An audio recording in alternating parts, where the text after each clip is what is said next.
everyone, I'm Georgia and this is The Sound of Georgia. Today I'm going to be comparing the film version of Thoroughly Modern Millie with the novelisation. So in my video a few weeks back about my unpopular Julie opinions, I mentioned how a few of the films she made in the 1960s got novelisations. Well, last week I finished reading the Thoroughly Modern Millie novelisation, so I thought I'd talk about the differences between it and the film, because there are some. So I'm mostly going to be talking about parts in the movie and comparing them to where they're different in the novelisation, but there will be spoilers for both, so you have been warned. Probably the first thing to understand about the novel is that we're in Millie's head the whole time. It's not first person, but we don't get anybody else's perspective. Obviously in the film we do get more than Millie's perspective, so that means there are a few differences with important plot points. The best example of this is everything Mrs. Mears does. Obviously in the film we are let in on several stages of her plan long before Millie finds out what it is at the very end. But in the film Millie's there seeing everything that happens. She's still completely oblivious to it, but we see it through her eyes. So that's a big difference, but it's clearly a rather necessary one. In a film you can shoot multiple perspectives. In fact, it's almost always the case. In novels that's not uncommon at all, but there are also just as many instances where we only get one person's perspective. But while changes like that seem to make a lot of sense, there are a few changes I don't think needed to be changed. Obviously the novelisation is based more on the screenplay than the final movie, but there are a few instances in the book that make me think that for whatever reason it didn't need to be changed, whether it was changed from the screenplay or changed from the novelisation or the movie or whatever. There were little things that I felt didn't need to be changed. But of course I preferred the ones in the movie because Julie. Now in my Unpopular Opinions Julie video I did mention that the other novelisation I had read was the one for Torn Curtain. In a lot of ways that one seemed to be closer, but I will admit that Torn Curtain lends itself to a novel much more than Millie does. Millie is a musical after all, when Torn Curtain's a drama, spy, something or other. Definitely not a musical. But at the same time, Millie isn't a traditional full-on musical like Sound of Music is. Most of the songs are basically like a soundtrack would be. Julie singing them, but she doesn't break into song. Except that one time with Jimmy. So while Millie doesn't lend itself as much to a novelisation as Torn Curtain would, I still do think there are some little things that they could have left in. Like the elevator.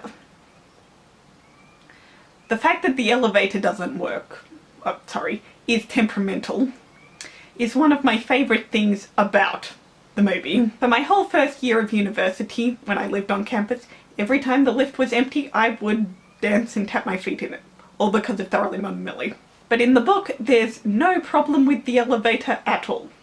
And I do understand that that is something much more effective on film. But on paper I could see it not coming across at all, therefore making it irrelevant and pointless. Probably more like something out of The Big Bang Theory, which again is all visual, probably wouldn't work all that much in a book.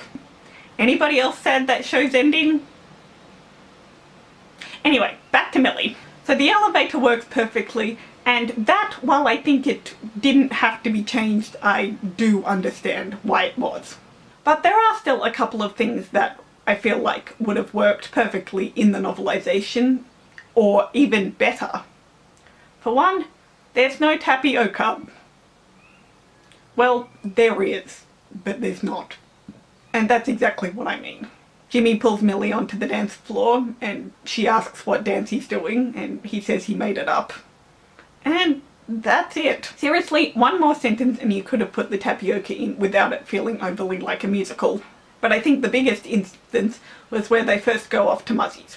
Now in the film Jimmy says the sky's the limit and we see them on a plane. Jimmy still says the sky's the limit in the novel, except they're in a car. Makes much more sense if it's a plane. Now I don't know what version of the screenplay these novelisations are based on, whether it's the first draft or the final draft, but in that case it really doesn't make sense to have that line in there if you're going to be in a car. It works perfectly when you're in a plane, but it just feels out of place when they're in a car. And I imagine if, for whatever reason, you're reading the novel before you see the film, you'd just be going, what? I don't understand this. There are other scenes that aren't in the movie that I could basically just call deleted scenes. And I think I'm more partial to I want to read exactly the movie than anything else, because they're not entirely pointless. They're just Millie trying to sort out her feelings between Trevor Graydon and Jimmy, and who she's gonna pick and who she's really in love with, and what's that got to do with her being a modern and her plans and everything. My favourite one is probably where Millie and Jimmy go out for ice cream. I would have liked to see that in the film. There are a lot more of these deleted scenes in the first half of the book because the book is absolutely tiny. It's less than 150 pages long. So by the time we get to the second half of the book, we have to just go, go, go. We can't put any deleted scenes in because we're running out of pages and we still need to save Miss Dorothy and thwart Mrs. Mears. So the second half, it really does feel like you're reading the movie. And even in the first half, when it is straight out of the movie, it does feel like you're reading the movie. The best way I can describe it overall is it feels like you're reading the movie with a whole bunch of deleted scenes. As I mentioned, some of the best parts about Millie are things that would only work on film. One of the best parts of the film, I think, are all the expressions Millie has. Obviously, I completely understand you aren't able to put such things in a book, but for me at least, it does make it a little less amusing. So obviously there are parts that you obviously have to change and leave out because they just would not translate onto film. But then again, I also think there are parts that didn't have to be changed, whether from the screenplay to the film or from the film to the novelisation. I don't think they needed to be changed. And I suppose the bottom line is that for people like me who are reading the novelisation because they've seen and loved the movie, you'll imagine the movie a lot more even in places where it's different. The conversation between Millie and Jimmy and Trevor Graydon after they work out what's up with Mrs. Mears and Dorothy. In the film, it takes place in a car. In the book, it takes place at a little cafe restaurant type thing. Even while I was reading that, I was imagining the car.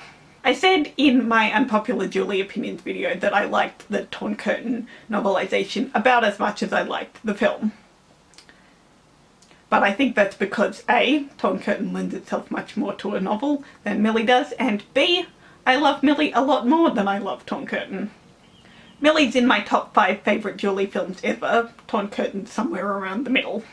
So I guess between my love for Millie and the differences that have to happen for a book, I didn't end up liking it as much as I liked the film. But that being said, I still absolutely loved it. We may not get to see all the adorable expressions, but Millie's still just as ditzy and just as lovable.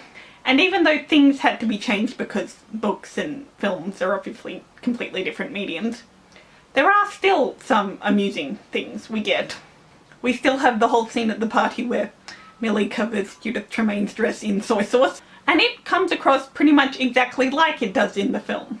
We don't see Millie do it, we just hear Judith wail at the end.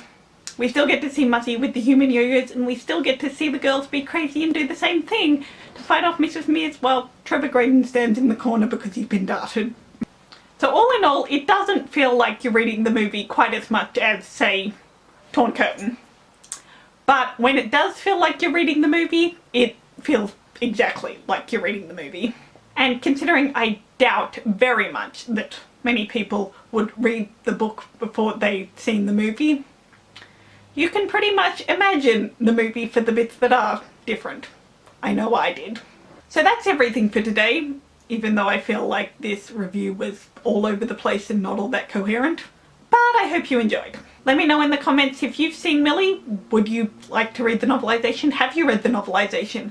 I bought my copy on Abe Books. I'll leave a link in the description if there's still any more available. Have you read any other Julie novelisations like Torn Curtain? Feel free to like and subscribe, and I'll see you in my video next week. So long, farewell!